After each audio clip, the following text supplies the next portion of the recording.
Blog Talk Radio. Good evening, everyone. This is me, Jonathan Alexander, and I'm here to host our show, Life, Laughter, Happiness. Today, I have my co-host, Kelly. Are you there, Kelly? Yeah. Hi, everybody. And Hi, I Kelly. have my other co-host, Barbara. Are you there, Barbara? Yes, I'm here. Hi, everybody.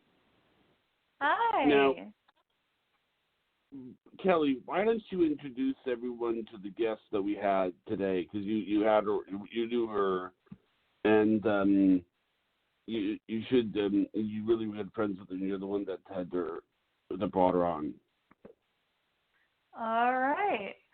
I have our friend Christina, Carey, and she is part of our Overcoming Adversity series. This is part 2, and she is going to be talking about overcoming abuse and trauma and how it is a generational curse, and bringing light to that helps to break that chain. And so here to shed light on that and how we can do that and overcome it is Christina, Carey. Take it away, Christina. Hi, everybody. Hi, how are Christina. you? Welcome to the show. Thank you for having me back. Thanks for coming. We're glad to. Yeah, we're glad to have you back. Thanks. So I have a lot to cover today. I've been doing a lot of thinking and praying and just really reflecting on a lot of stuff that I've gone through. So I really want to take it back, and so please bear with me. And for the listeners, I really want you to, some of it for some of you may be a trigger, and I really want to speak to, for those that have been abused in any way, I really want to speak to the young little girl, the young little boy, or maybe the teenager at that point where you were abused at those moments. I'm going to tell you how, I'm going to give you an image of how I felt. And this is the picture that I'm going to paint.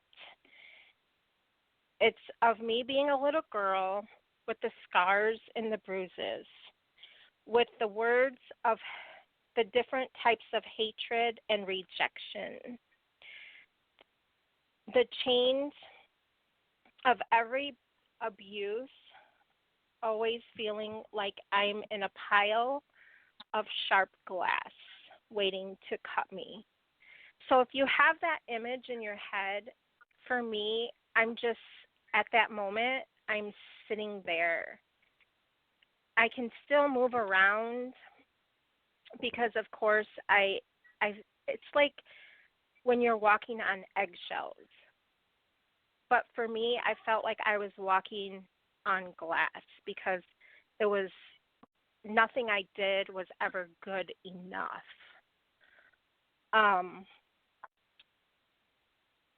So if I make a bad move or wrong choice in the eyes of my abuser, something bad would happen. I know it would only get worse. I wonder if the person could read my thoughts. I always felt that. I always felt that if I was eating a bowl of cereal and when I would crunch, you know how you get the crunch, and I would be thinking something, oh my gosh, they're hearing my thoughts.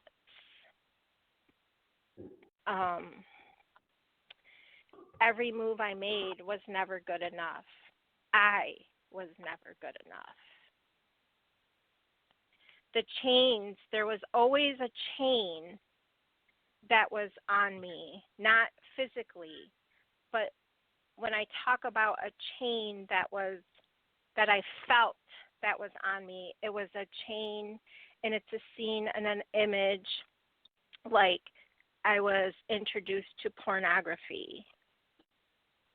So that was my sex talk, was pornography. Every negative felt as if it was written in red, hateful words, any word you can imagine. So why don't you just write it all in red all over my body as I'm sitting there in glass? Because it's never good enough. And when I move, either I'm another slap of a chain with a punch or a slap or multiple kicks or hard kicks and thrown like a football. I could do no right. Food shoved down my throat, the toast down my throat that left scars, well, at least sores around my mouth. Or if you're angry, the abuser gets angry, you get the silent treatment. Mm-hmm. Or you don't get food, but other people do. That child was me. So when the abuser would do that, then there's another chain on you. You can't see these chains. They're hidden. Nobody on the outside can see them because they're hidden. Then there's the inappropriate touching. It wasn't just, the pornography. There's the inappropriate touching. And I was very young. So what is a child to think? Is this normal? Didn't feel safe. Not at all. So you cringe sometimes. You're scared.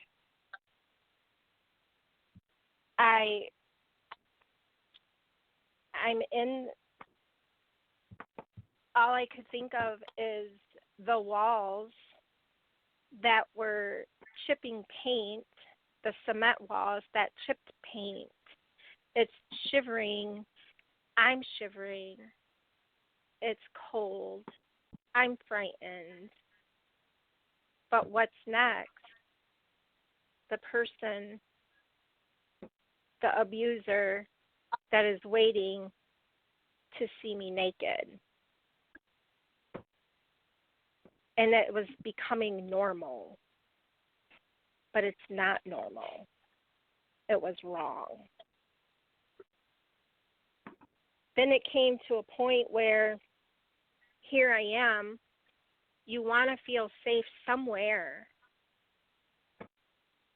But certain places you went, you didn't feel safe because you were being molested.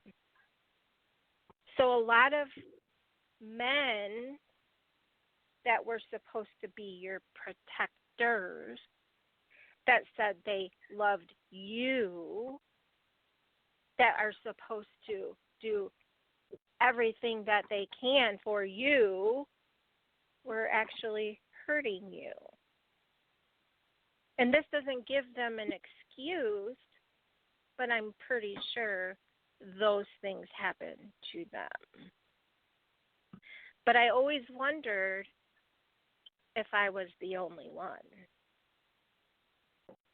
Because when I was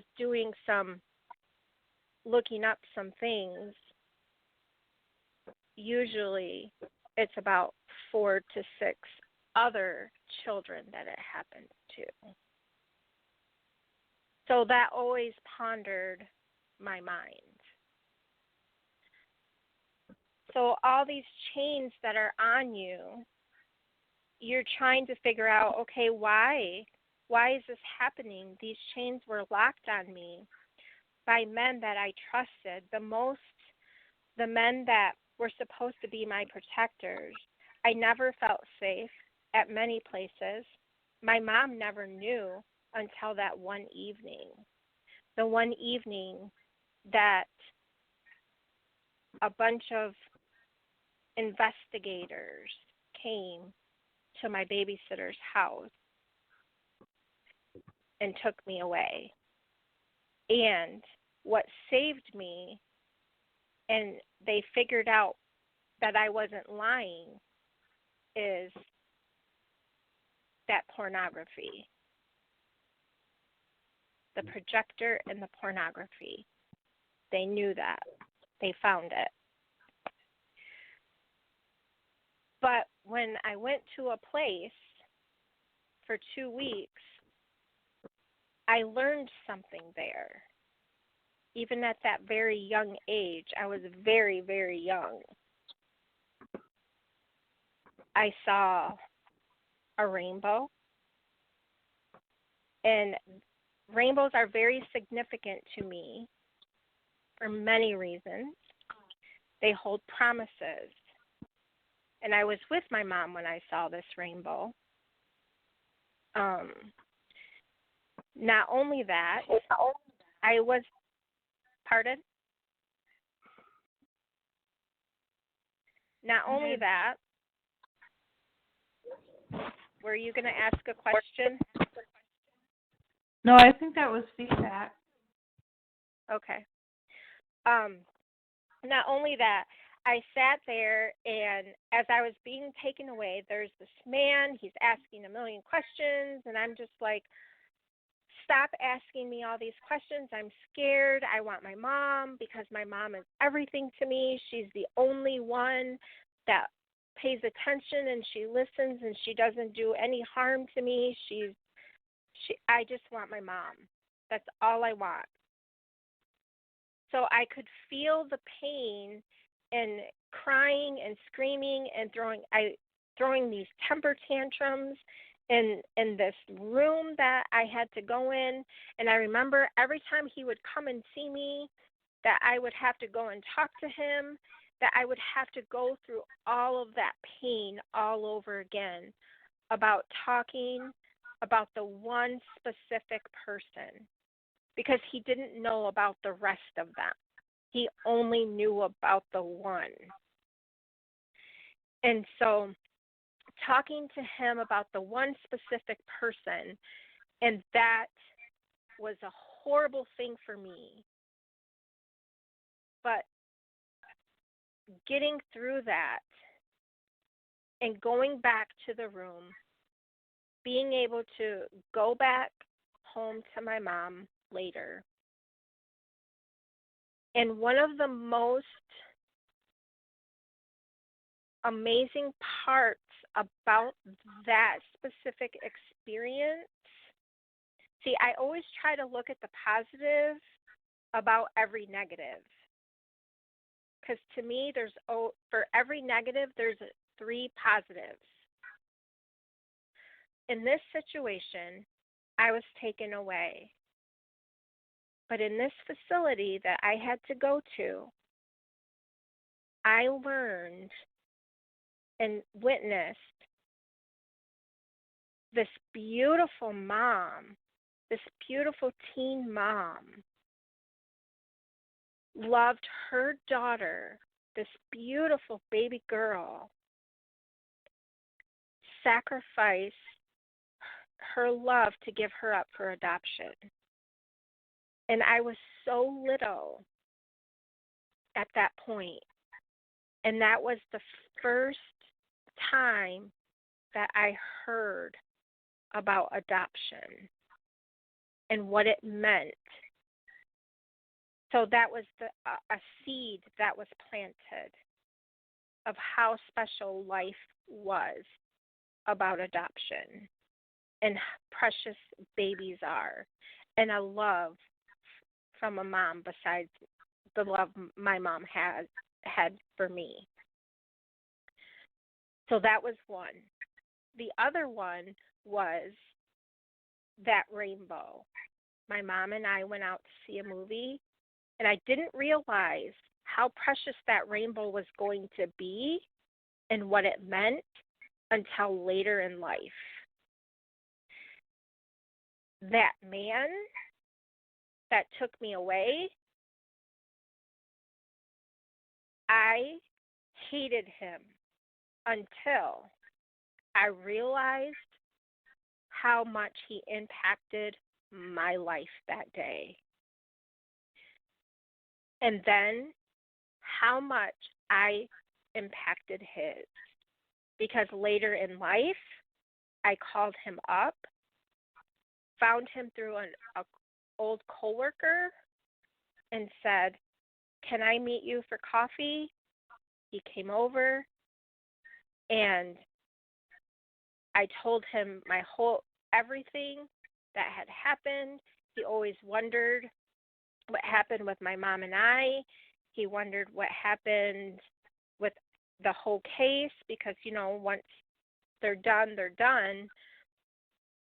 And I thanked him for taking me and working on the case.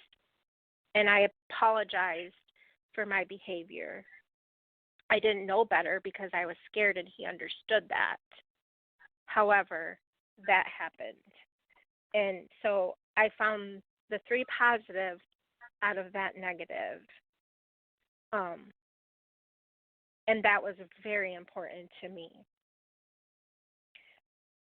The other part is I had a defining moment in a place, in a kitchen setting. I was being yelled at. It was breakfast. It was almost time to leave, to go somewhere, and I am in trouble for something. I'm always in trouble for something. And at this point, and this was to me a defining moment because I could feel God's presence. And I somehow was either knocked to the floor or pushed on the floor and being kicked as hard as possible several times. And all I could do was be curled up in a ball and say, "Oh my gosh," and look up and say, "God, I don't know if I'm going to make it. I don't know. I think I'm going to die today."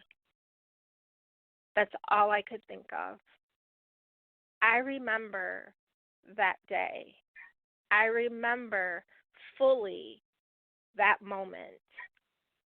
But I also could feel that presence of him holding me, God being there holding me. I was calling for him, and he was there. And so through these moments of being abused, of being molested, being fondled, I was getting paid with candy bars to get fondled at different places. It was horrible. It's not a thing that I would love to live or choose. However, I feel it's a lot. I just know that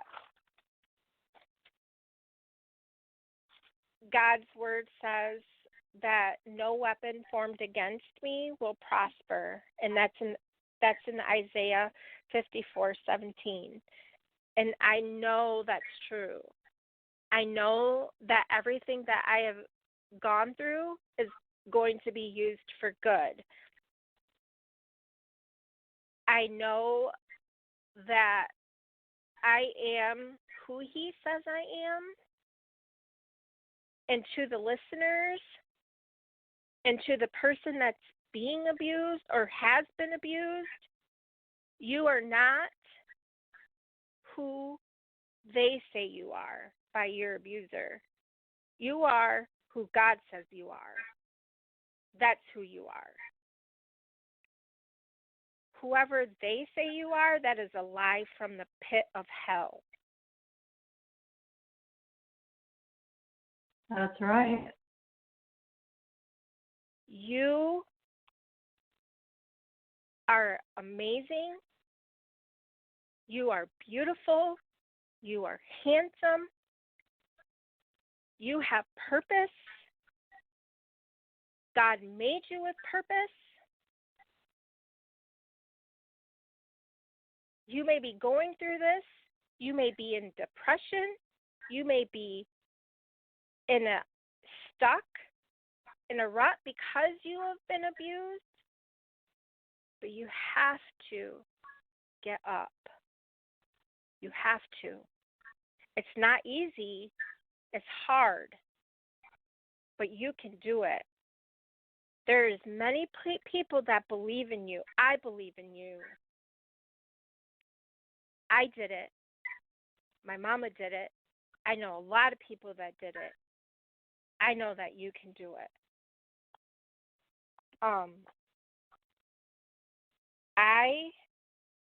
In my dreams, like I was saying, through all these different traumatic things, I've had many more, but I only covered just a few. Somehow I could still smile. I had dreams. I had dreams of being in a garden, and it was the most beautiful garden, besides my mom's and my grandma's and my aunt's, of course. But this garden was very special. You could feel God in that garden. It was so real.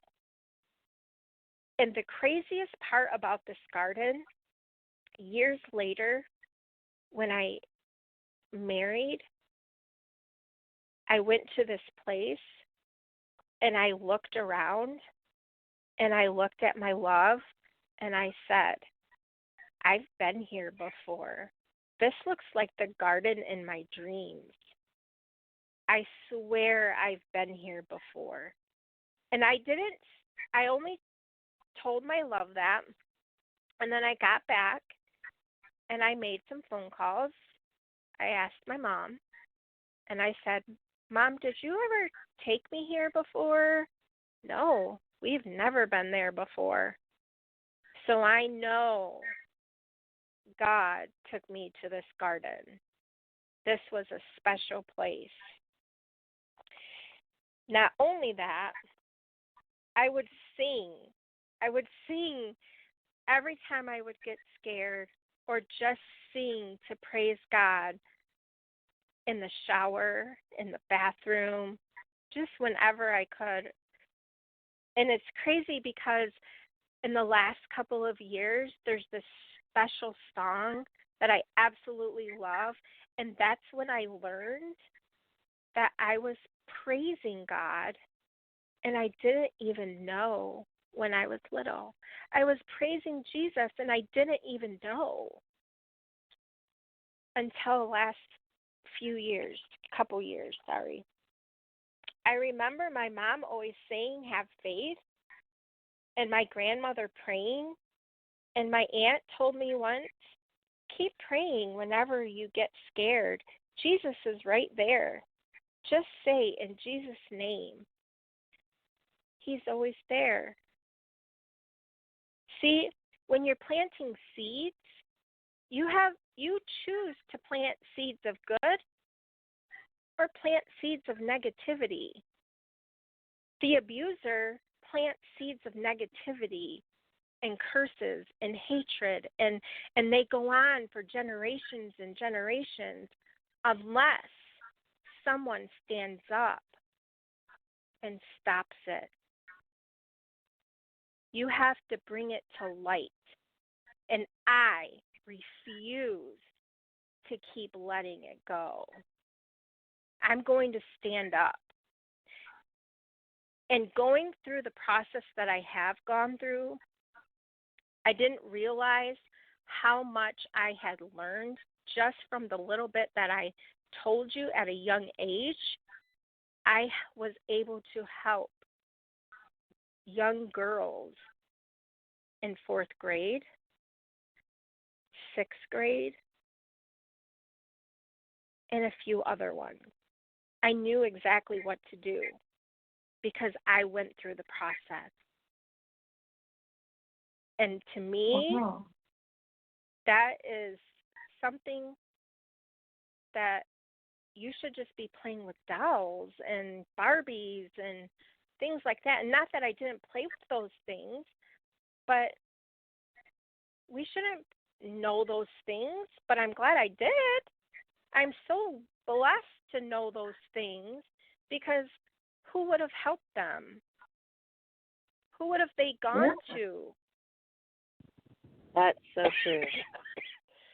Excuse me. Yeah. This was a big one for me because I remember going to church and looking at the wall. And this is so significant to me. A lot of things that I'm telling you is, but this one so much because I looked at the wall and there's this couple on the wall and they were missionaries. And when I saw that, it just resonated with my soul. Like I just smiled and just said, I just wanted to hug them. I didn't know them. I never met them, but I just wanted to, wherever they went, I just wanted to be there. I didn't know what that meant. I always asked questions. How do you do that? What do you do? Things like that, because I love that stuff. That it just had my heart in so many ways.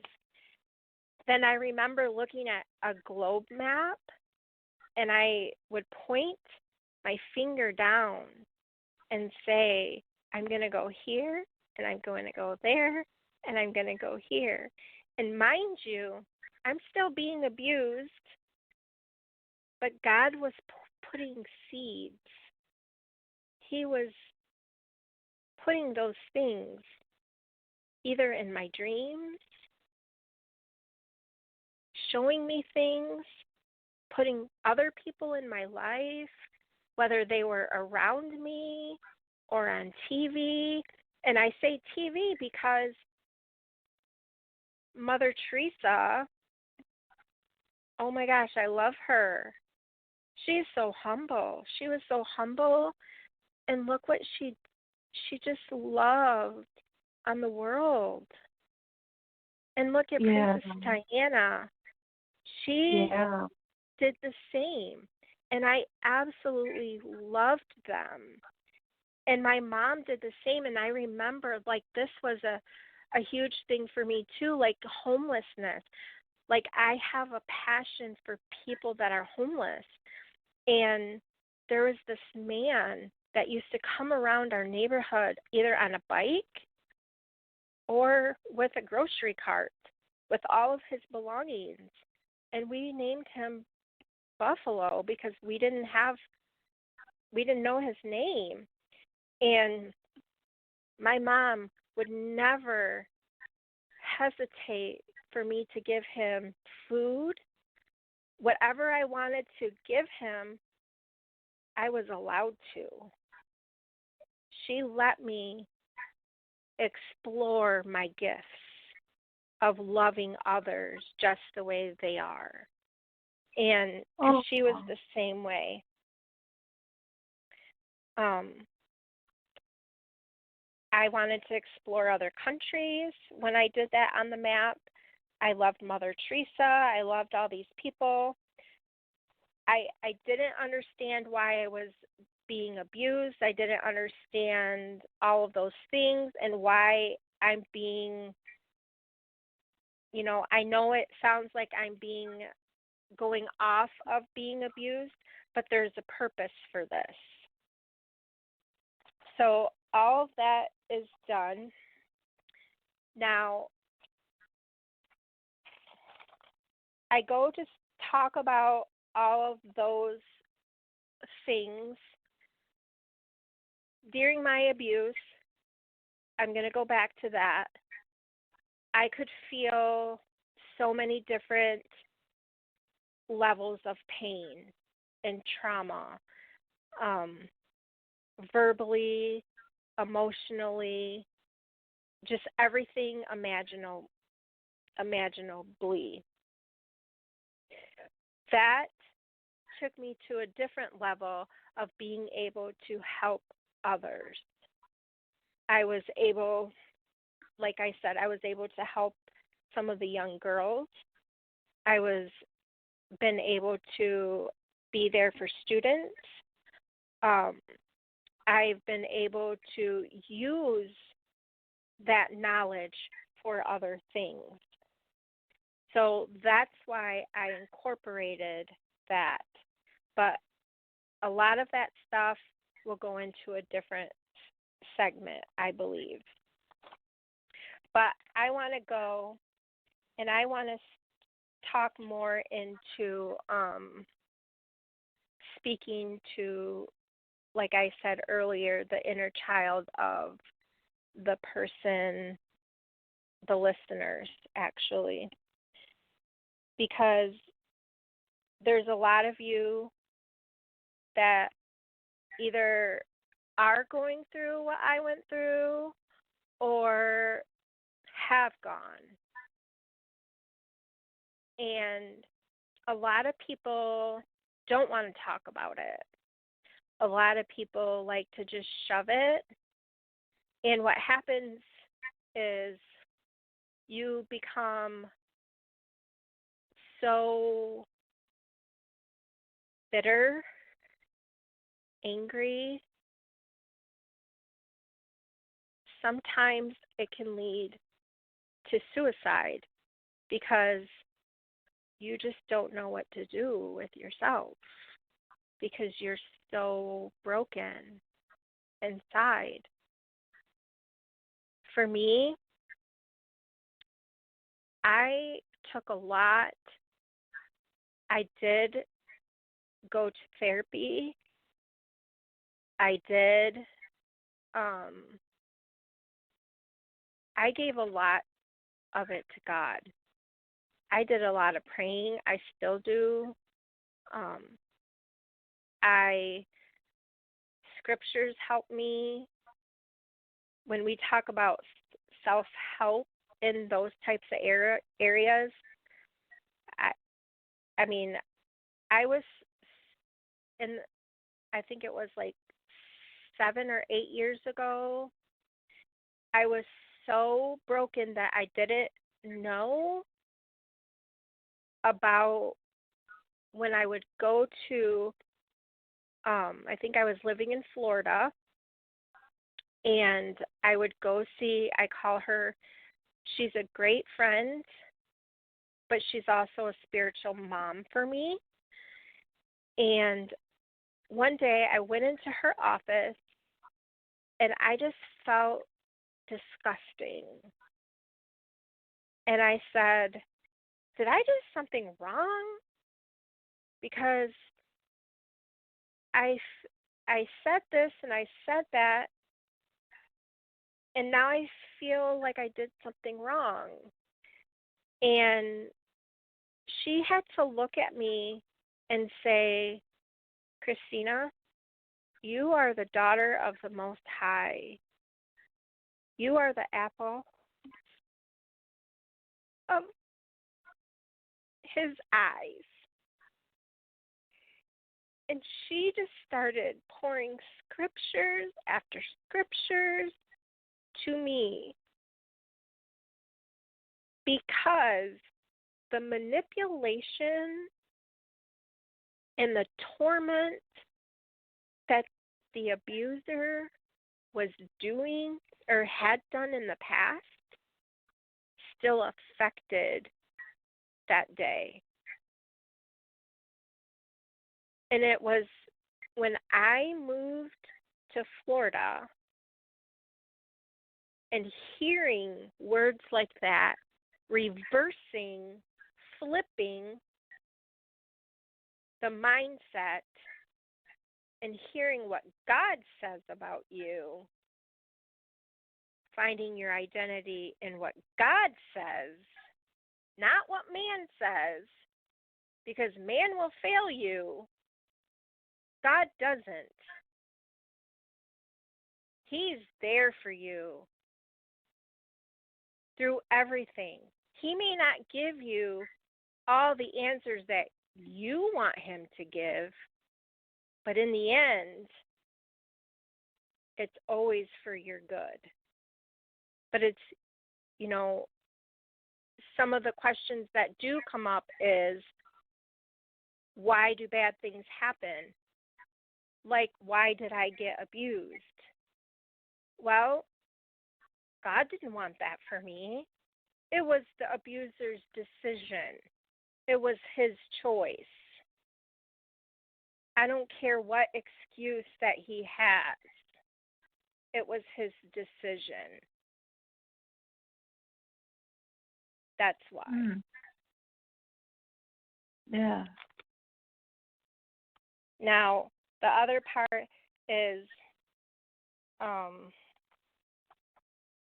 do you know who you are? Do you know where you're going? Don't deny or minimize your story. You need to own it. Your story matters. You matter. When you begin to share all that you endured, then you can begin the healing process. Do you know you are in a fight? Do you know that you're in a fight? Do you know that the enemy wants your soul? Do you know he wants the soul of your children and your children's children? Do you know that? Do you know that the enemy knows what God's purpose is for your life and he doesn't want you to have it? Do you know that? Well, he does if you don't. You have to fight. Not just for your soul, but the purpose, but for the generations after you. Don't accept it. Fight. You have to believe all things are possible. Nothing is impossible for you. You are a child of the Most High. God speaks to us in every aspect of our life, even in our worst moments. As hard as it is to think about this, but we have to take the chains and embrace them. And when I mean embrace the chains, for every chain that was put on me from each of the abusers,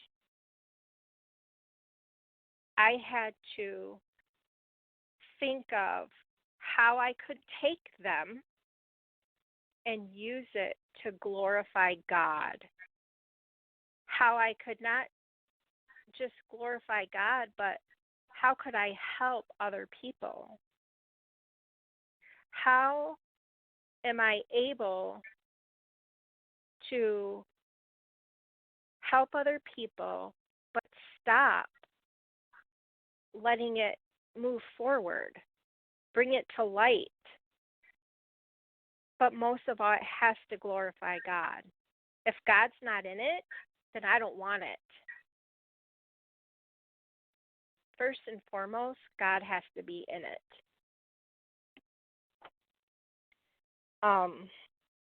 The other thing is praising him through it. That was important because, like I said, the last couple of years, that special song that took me through one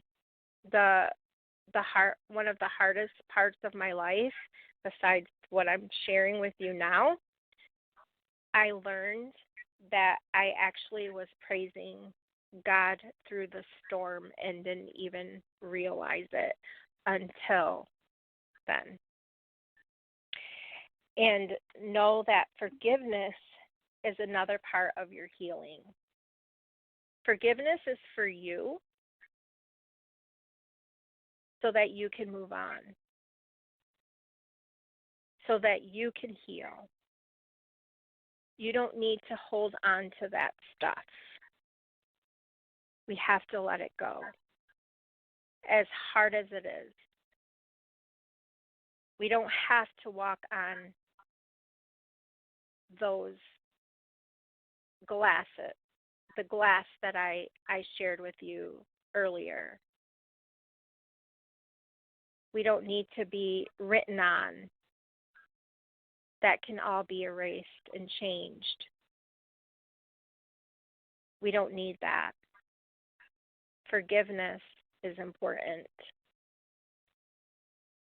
We need the healer, which is Jesus Christ, and not just the healing. We need them both. We need Jesus. I no longer wanted to be a hostage, because keeping the chains on and having a grudge and being bitter, I was being in hostage. I was being in bondage. I didn't need that for my life. I wanted to move forward. That isn't going to break generational curses. I don't want that for you either. I really don't. I pray for you. I pray for each of you. I pray that you can get up and break those chains. I pray that you find healing, and that you ask God to come into your heart to help you heal, and ask Jesus to be your Savior if you haven't already. It is so important. He changes lives. He can change your life if you haven't asked him to come into your heart yet.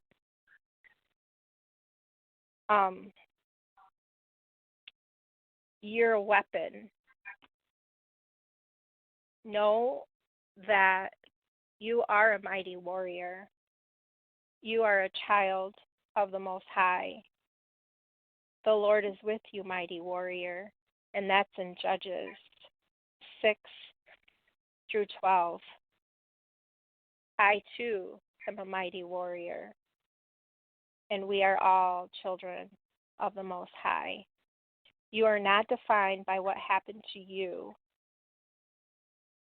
In Luke 6:28, bless those who curse you and pray for those who abuse you.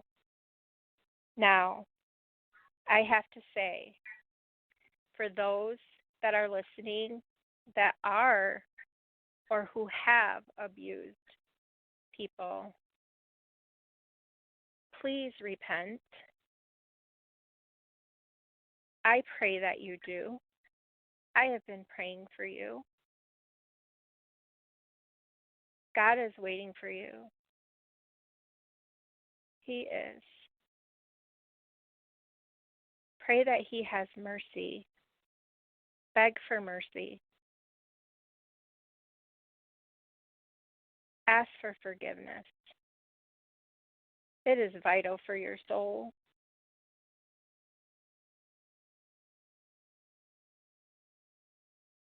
Ask forgiveness for the people that you hurt. I don't know if you realize what you are doing for future generations, but you're harming future generations and the people now. You need Jesus. Please go to him. And I will continue to pray for you to do that.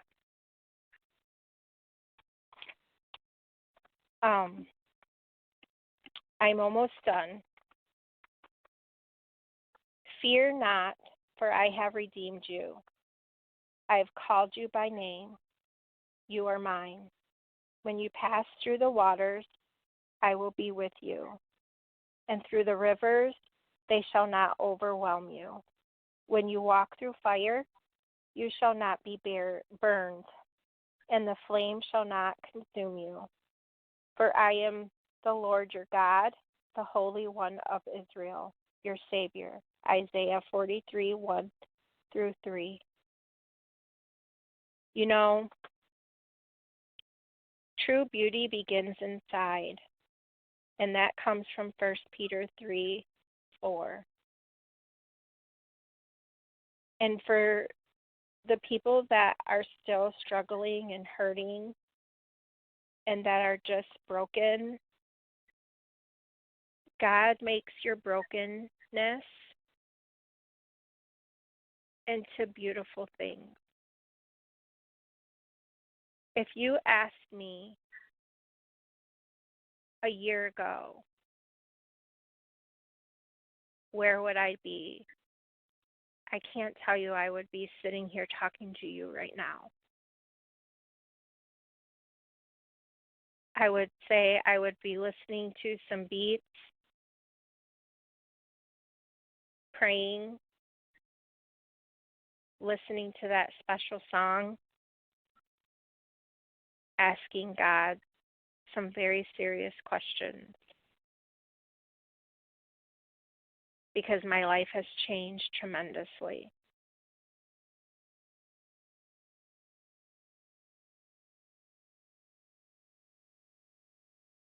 In Psalms 34:18, the Lord is close to the brokenhearted. He rescues those whose spirits are crushed. You're not alone. God is with you.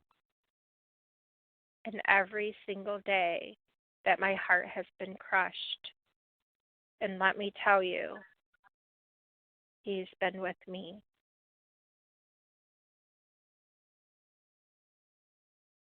Please don't give up. Please don't lose hope.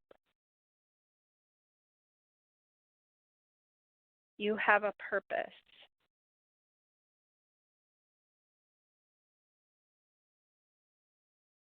You have a huge purpose.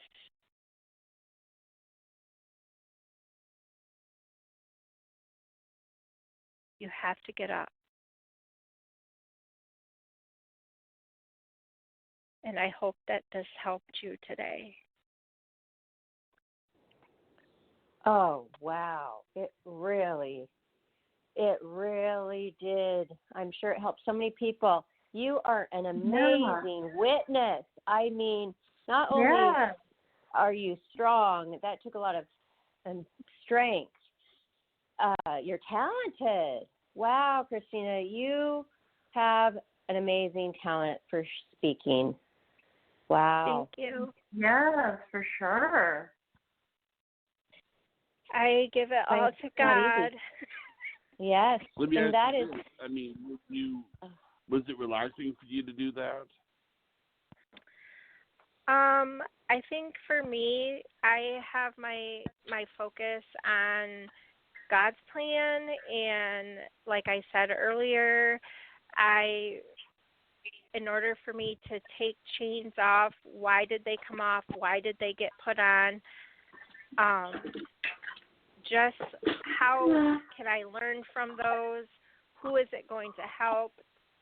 Targeting not just victims, but we have to understand you're not a victim, you're victorious. You are victorious. Yeah. You're not a victim.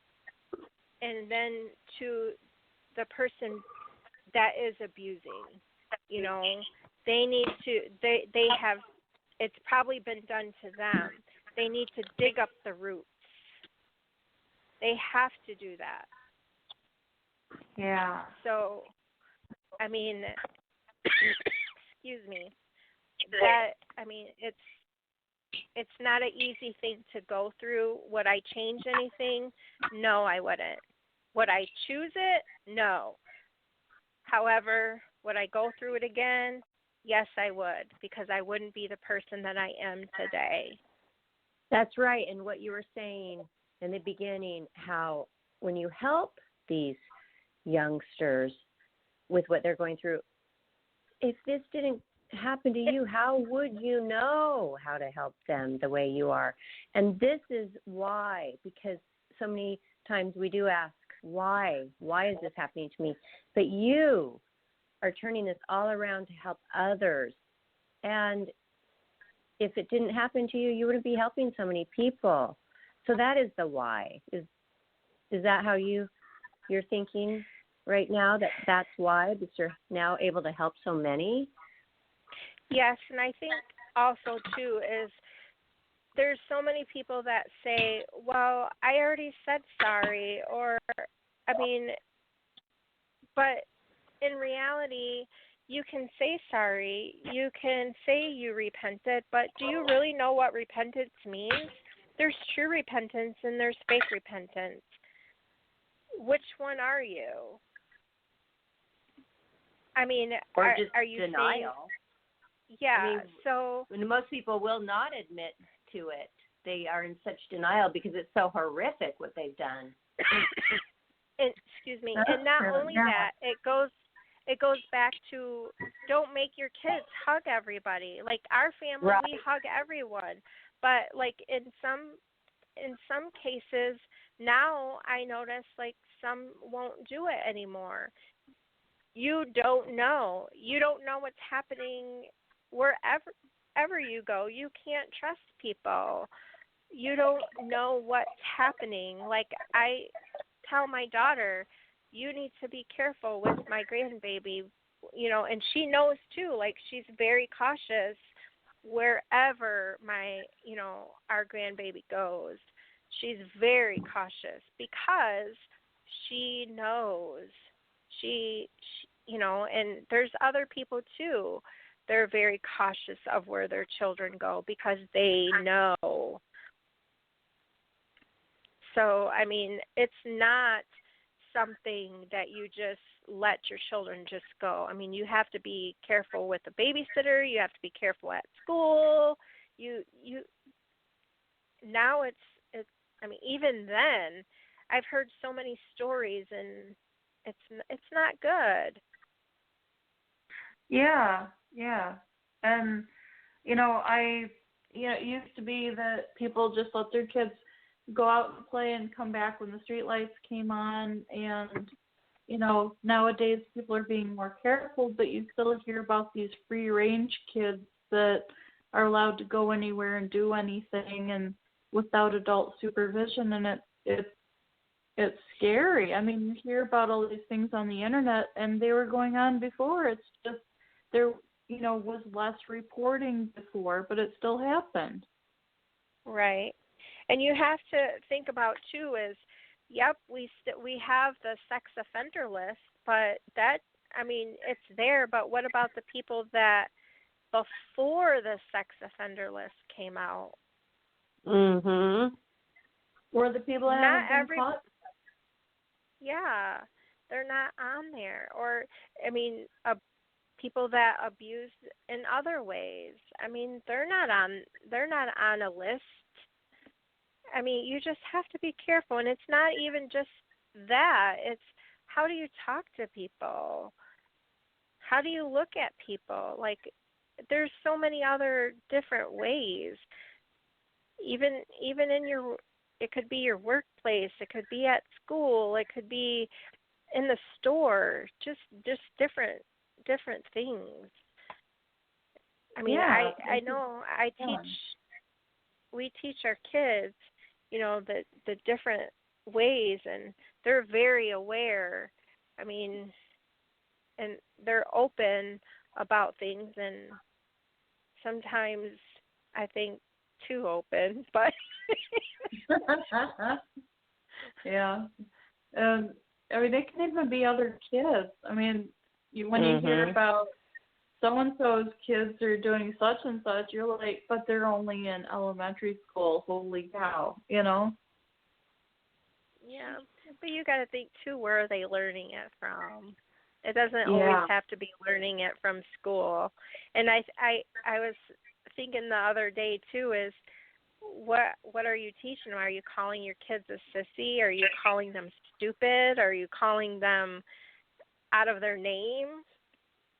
I mean, I was called a lot of things out of my name. I mean, even it's just it goes on and on, but yeah, you just and with the kids having so much access to the internet, and kids are acting out things that they see on there that aren't appropriate for their age group, and it's like, you know, their curiosity and hormones hitting early, and it's like, oh boy, you know, they need supervision. I know. And those people know what to look for too. They can see a kid when they're hanging their head low. Maybe the parents are calling them names, or they're hurting at home. They go and they're walking slow, their heads down low. Those are targets for these abusers. Actually, I remember reading somewhere they interviewed a bunch of criminals, and they wanted to know what the targets were. And one of the things they said, and this is an argument against dress codes. They say don't ever let your kid walk around with like a suit and a tie, because what happens is that they have money. The parents have money, you know. I mean, well, you never see Go on. Go ahead. I'm just telling you that's what I heard. That it has to do with they will think the people that would kidnap this kid would probably think that they have money, you know. So I'm just letting you know that's what I've heard. No, that's one of them. So many. Yeah, so many things. Or they dress, you know, inappropriately, which, you know, attracts the wrong kind of attention. Not that it's the kid's fault, but, you know, that's why there's dress codes, too, at school. It's distracting for a reason. No half tops, you know, no bra straps showing.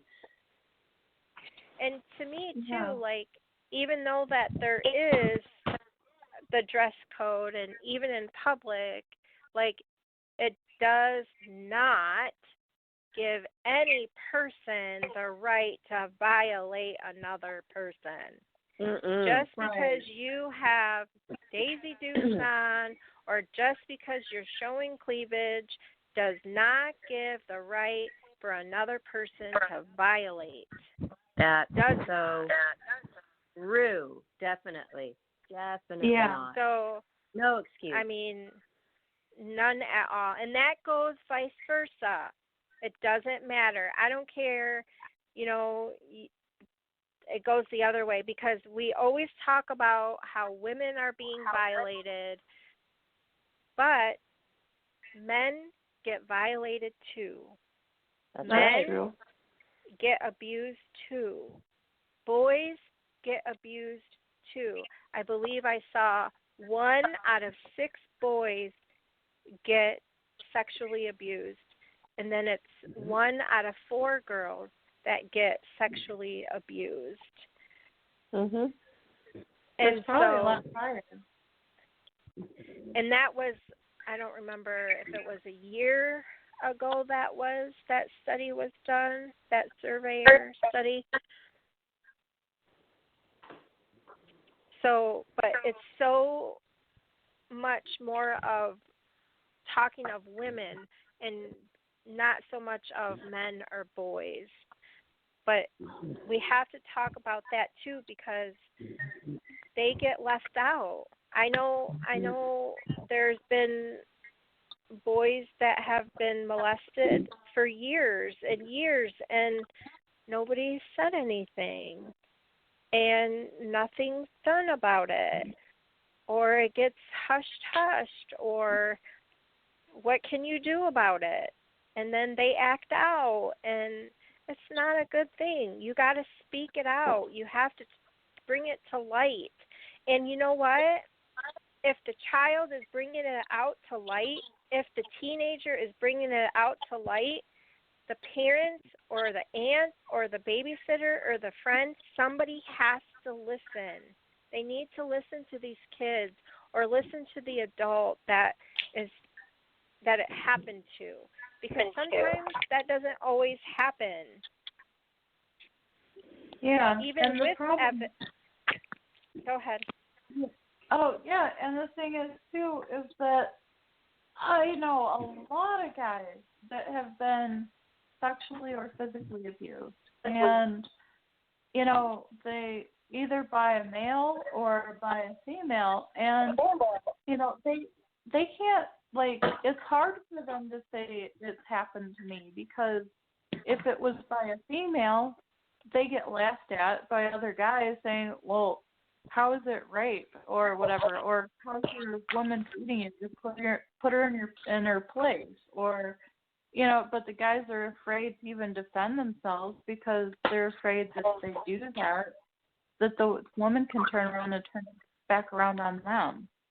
Right, or they don't even know. They don't even know that they were abused. I know somebody very close to me growing up.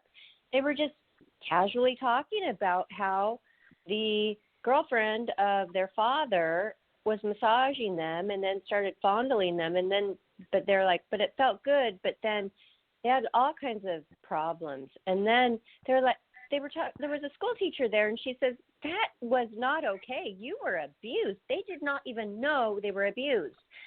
And but they felt like, well, worthless. They felt like they were a piece of meat because they thought, well, I'm worthless. If anybody could just come along and do whatever they want with me and my body, then what am, so many mental problems came from that. And they did not even consider what happened to them abuse. And now they do. And they understand that. But that happens because they're so confused. A little boy, a little girl, I mean, not usually the little girl, but the little boys, they're so very confused with that right there, that particular type of abuse. They get so confused, and it causes all kinds of problems in their adult life. Yeah, because nobody talks about it. Yep. And I think, too, it causes issues later, not just in adulthood, but their teenage years, because they go to experience different things. I know for me, like, I was experiencing different things that I shouldn't have. And that left me like, okay, was this right? Was that right? Or is this wrong? Like, I thought things, like, I thought this was who I was, and then maybe, no, this is who I am. But that wasn't right. So it messes with your mind. And it wasn't good.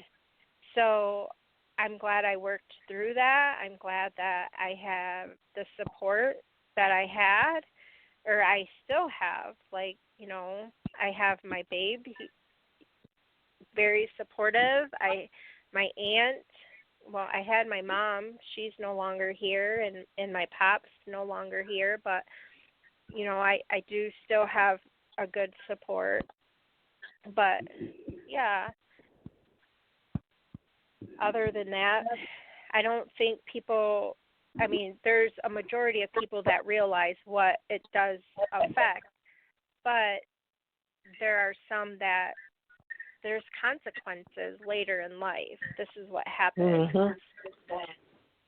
Another thing that was so very important that you mentioned in your testimony was that, you can make it. You can get through this, because the suicide issue is so prevalent these days. But when I was going through my abuse growing up, I always thought, this is going to be over someday. I'm going to be an adult and I'm going to be free. But a lot of people, they cannot see that far ahead, and they see no way out, no hope.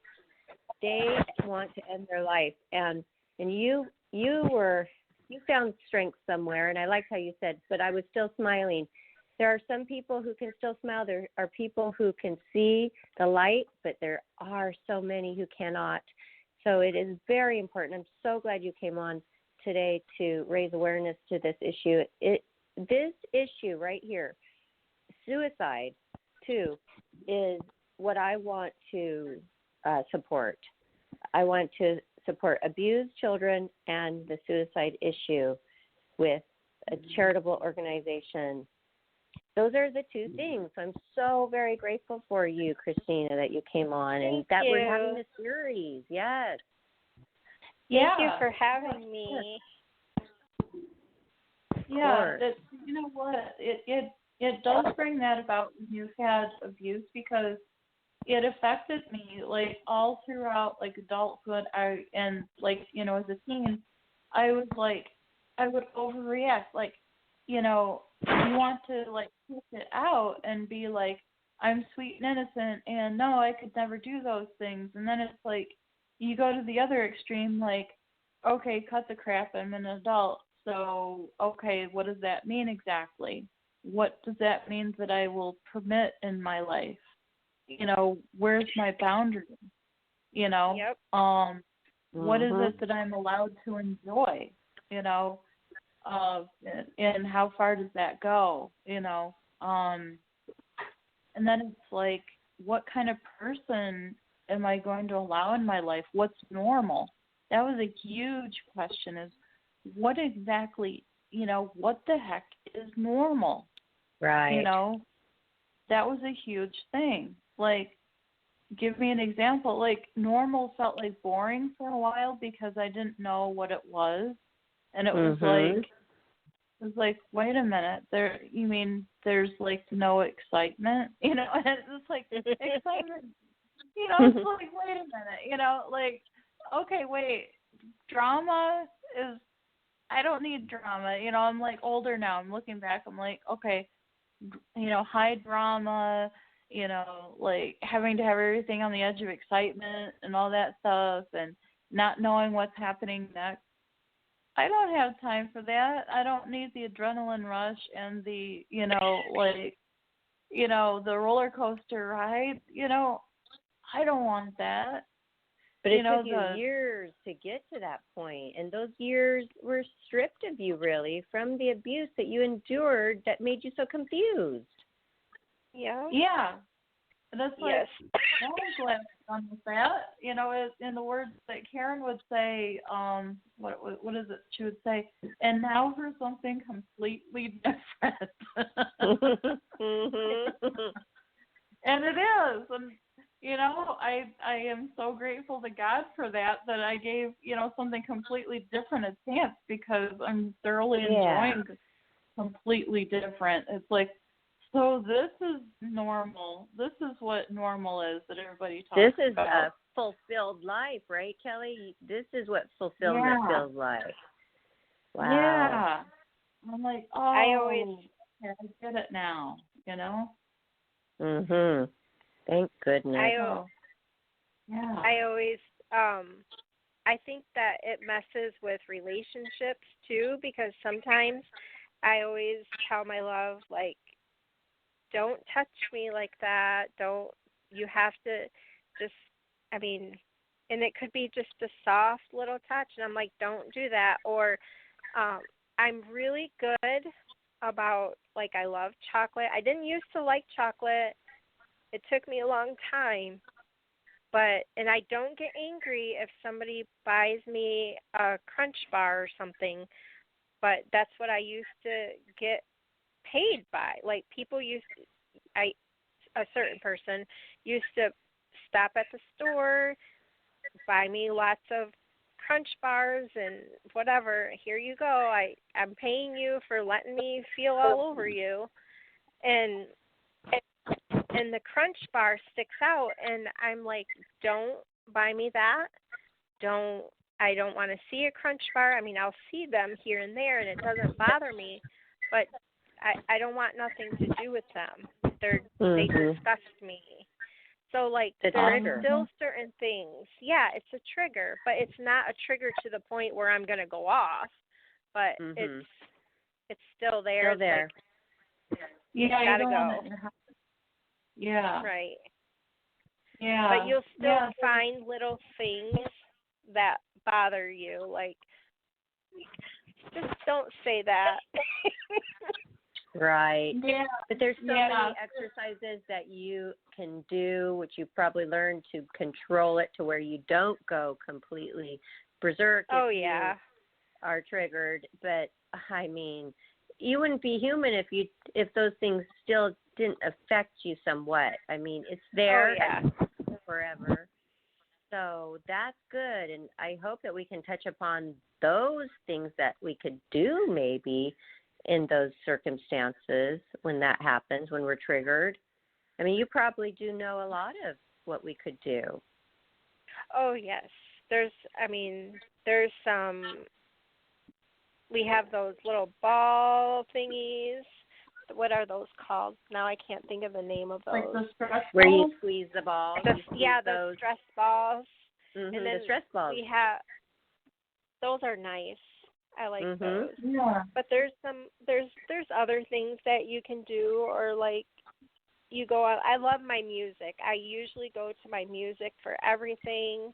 I love to put my beats in my ears and listen to my praise music or my sermons, and that's what I love to do. Yes. And there's things that children I've learned can do too, which are their whole bodies. They pretend they're animals, like an armadillo, and they'll get all tight in a little ball, as tight as they can, and then they'll release. And it's amazing what that does physically when they do that exercise to actually release the trigger and the stress. There's so many of those. Yeah. Mhm. Oh, cool. Yeah. Wow. Huh. Or holding those little cute, what are those called that you have? Oh, bearded dragon? Yes, the bearded dragons. We have one too. We have a bearded dragon. We only have one. And I always want to hold him. And right now he doesn't want to be touched. So I'm like, okay, we'll just have to wait. And he's Mushu too. So I'm like, Mushu! Oh, really? Aww. Yeah. Aww. Yeah. So And animals, they can be so therapeutic when you just hold a kitten, or you give a puppy to a child. That could show the child, okay, this is yours. You're responsible for this animal. And they feel so good because they're caring for it properly. That seems to me that would be something really good right there. Animals are so wonderful with that for therapy for human beings. Yeah. Animals are so beautiful.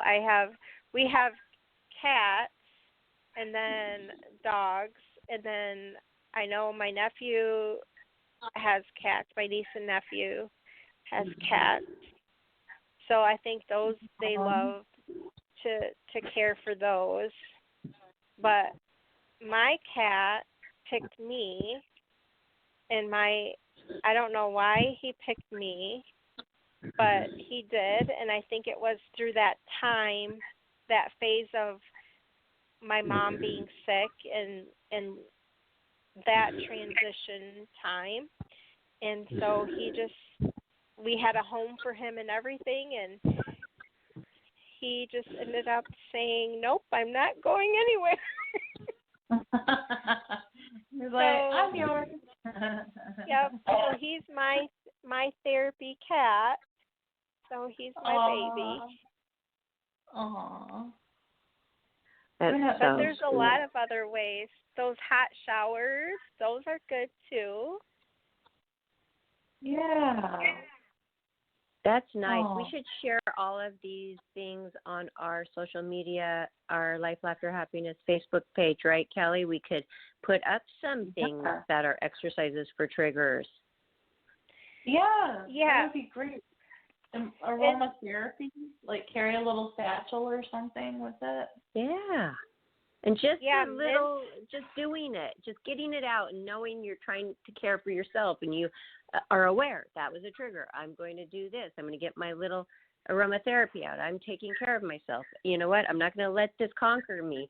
Just that whole ritual of having something to do is the point right there of taking care of yourself and loving yourself, and knowing there is a higher being. You're not alone, and there is a purpose.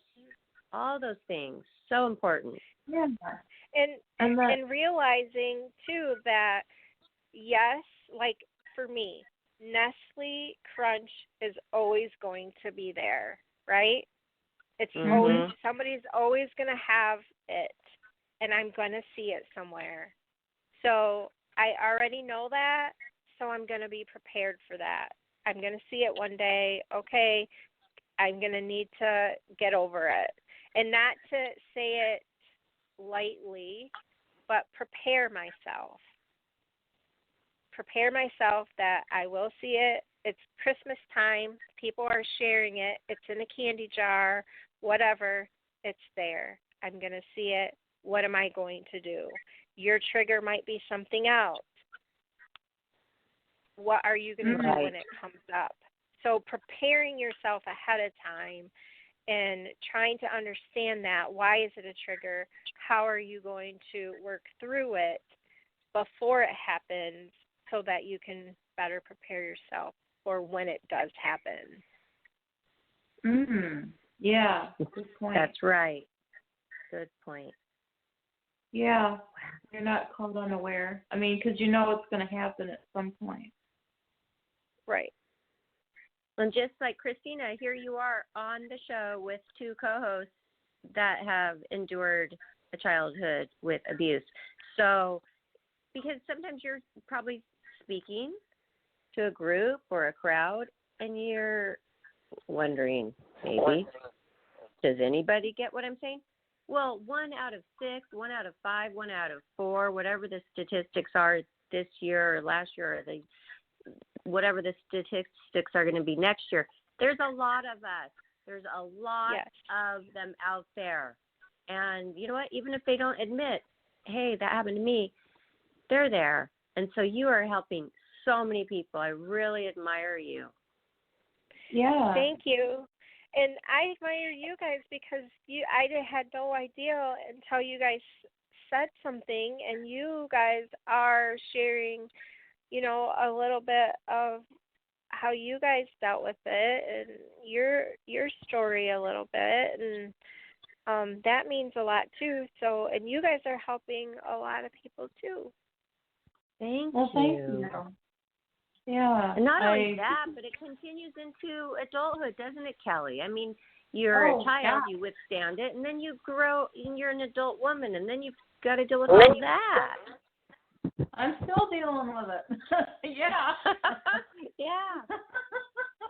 Yep, I'm still dealing with it. I will be dealing with it. It's something you know what? It is so out there, right in front of our faces, and so I am so proud that we are facing it head on at Life Laughter Happiness. Aren't you?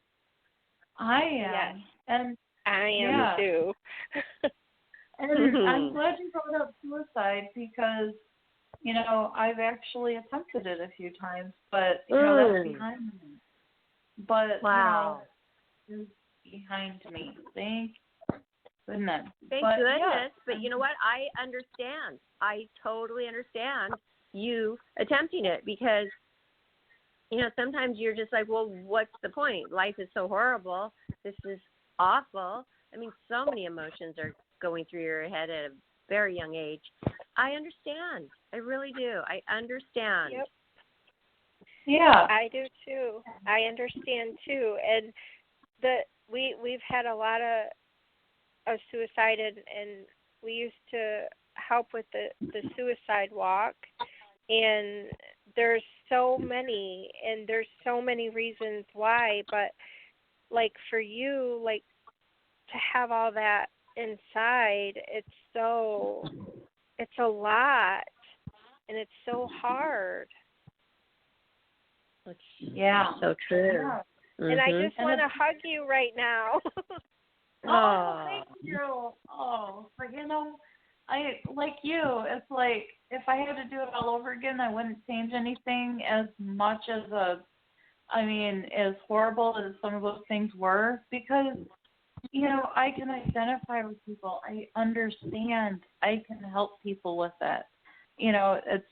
different, just reading about it or studying it. But it's like I can have conversation with people and say, hey, I understand because I went through that too.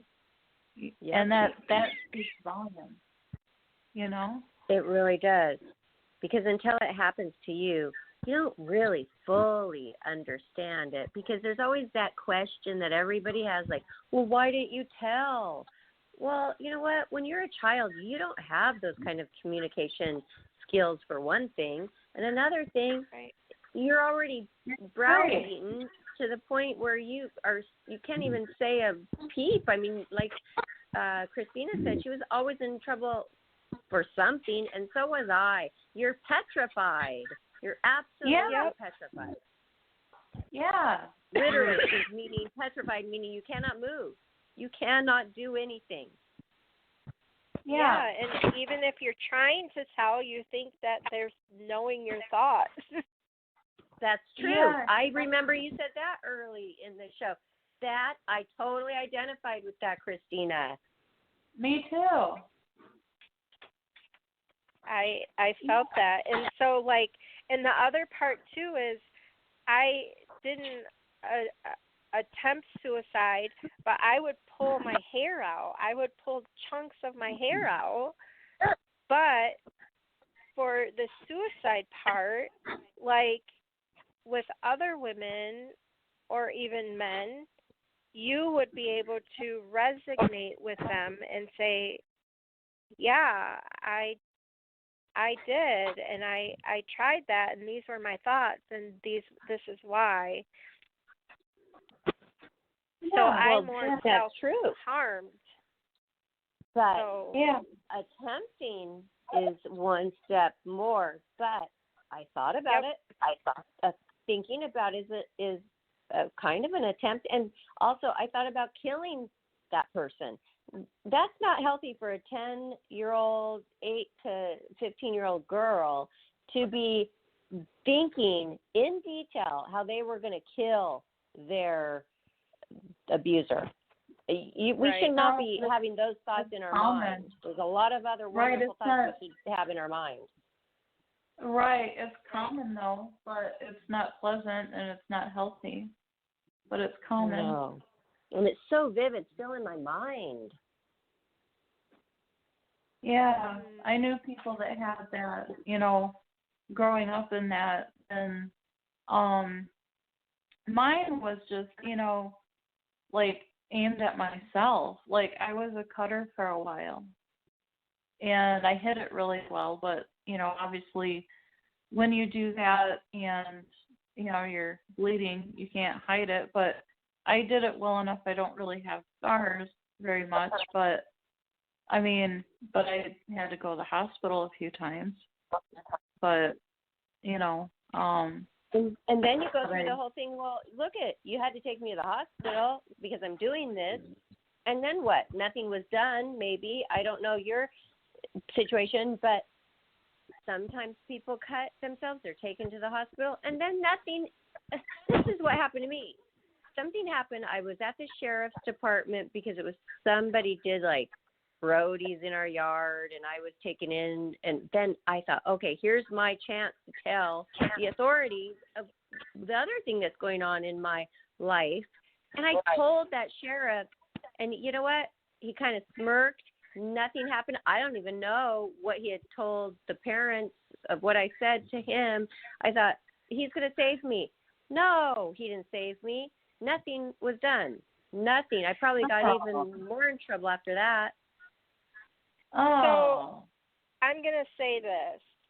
I'm going to say that when people are cutting, a lot of times, especially the kids, I love children. When these babies are cutting, people have the tendency to say it's for attention. Oh, they just want attention. That really bugs me. It's just behavioral. You know what? There's a root to the issue. You need to get to the root to find out why they're cutting. not that it's for attention.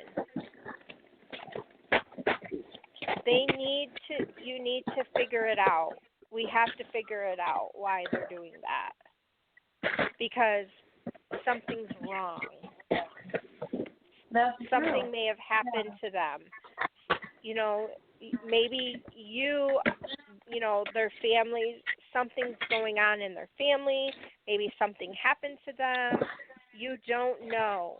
But for people to say they're just doing it for attention, there's a reason why kids cut. And cutting leads to, like you said, cutting, then thoughts of suicide, then a plan, then an action. Or then, what about me? What about the thought of killing him? But I can't kill him. So what are the children doing? They're taking a gun to school and they're killing the other children. Yeah. Yeah, that's sad. Yeah. Starts with the thought of killing somebody, I would say. Yeah, I think. Yeah, I wish people would pay more attention to, when people start acting differently. When people start acting differently, there's a reason. People need to sit down and figure out why. And instead of what about all those parents babies. who these children who go and kill themselves at school? Well, does anybody ever go and really talk to those parents and see, they're like, I've never even seen any signs. I don't know. We were the greatest parents. We did the best we could. I'm not saying they're guilty of anything, but I haven't heard any stories of them being interrogated later, like what was going on with your child at home. Have you? No. Sometimes people say, well, their best friend said they started acting weird, and, then people start, piecing it together with different kids at school. And it's like, you wonder, were the parents even home? Were they even around? Yeah, and they're getting good grades, and they're, maybe on a team they're in sports, and nobody knew. Well, they're probably being abused, and they couldn't tell anybody. And certainly now that they're gone, nobody's going to come and say, "Yeah, I was abusing them." Yeah. They're not going to say, oh, yeah, you know what? Bobby said that their dad was doing this and their mom was doing that. They're not going to come out and say it. Yeah, and then they just got away with it, didn't they? Yeah. That's sad. Well, and then you read all these stories, in the news about, so-and-so, they ended up killing their child, and you're like, what? And it's like, how did people not see that coming? When, they're abusing their child, but people know it, but they don't, step forward until it's after the fact. And you're like, are you kidding me? And I think, too, if people are feeling that they should get help. They need to go and get help. There is organizations out there that you can get help. If you feel that you are going to harm yourself or your child, you can go get help. That's right. Yeah, don't let it get that far. And really, pay attention to your family members. Pay attention to your friends. I remember a neighbor. We would be the neighborhood parents, and we would, and always paying attention to the neighborhood. And I had noticed that there was a neighbor who was acting really funny, and he actually was very, very sick. He looked very drunk, but he was actually very sick. And I had noticed that he hadn't been around for a week or two, and so we thought something bad had happened to him. So we made phone calls So being extra, you know, kind of watching out for each other, that's what we need to be doing instead of saying, why did this person do that? Why did they not do that? Why? We need to be extra careful and paying attention to each other so that people are safe. And when you get to a point when you don't feel safe yourself or your kids, you don't feel safe with your kids, then you need to go get help. That's a good point. That's a very good point. And, like for me, when I was cutting back then, it was because I had gone through so much trauma. I was feeling numb, and I wanted to feel something. And so that was like, if I couldn't feel emotions, I wanted to see that I should feel something.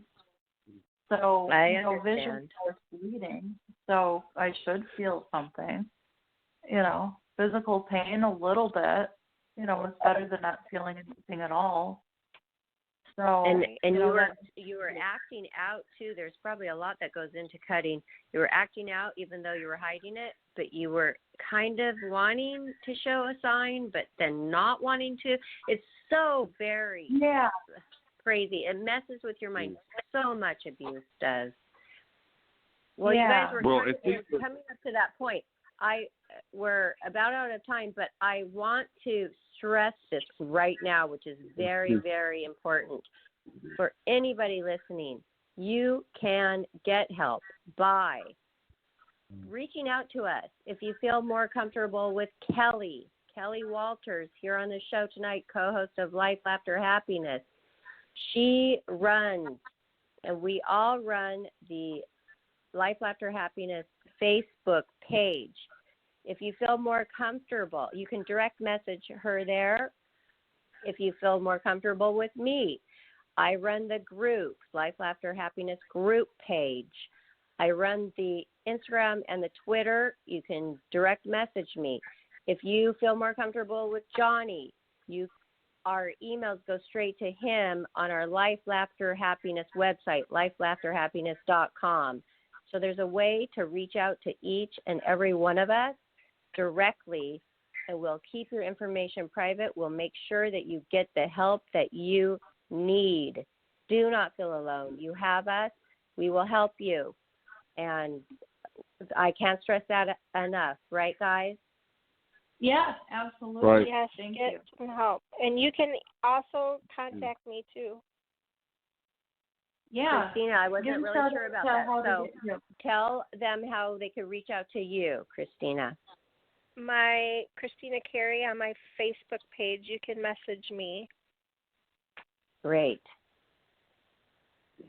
Perfect. Okay, so Christina Carey, she's on Facebook. Send her a direct message if you feel more comfortable with her. Any one of us, we're going to be looking out for you, and we're here for you. This has really touched me tonight. This really has. Thank you so much. No, thank you. Thank you. Thank you. And we'll be here next week to continue this, too. Next week, Monday, come back and listen to Christina Carey, and we look forward to having you back for our series on trauma. Don't forget to shout out, Barbara. Well, okay. I think I just did, but anyway.